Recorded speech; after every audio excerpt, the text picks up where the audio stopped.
वही गल जी मैं दसदी नहीं वही गल ਉਹਨੇ ਕਹਿਣਾ ਦੇਖੋ ਆਪਕੇ ਰਿਜ਼ਲਟ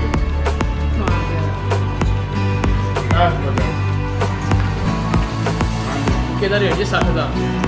ਲਓ 52 ਦਾ 50 ਦਾ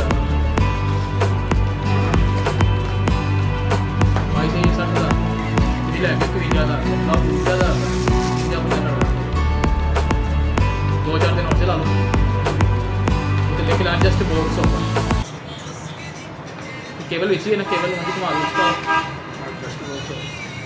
ना चार्जर भी दे अभी चाहिए क्या ना चार्ज 2500 का चार्जर लिया ना उसका हम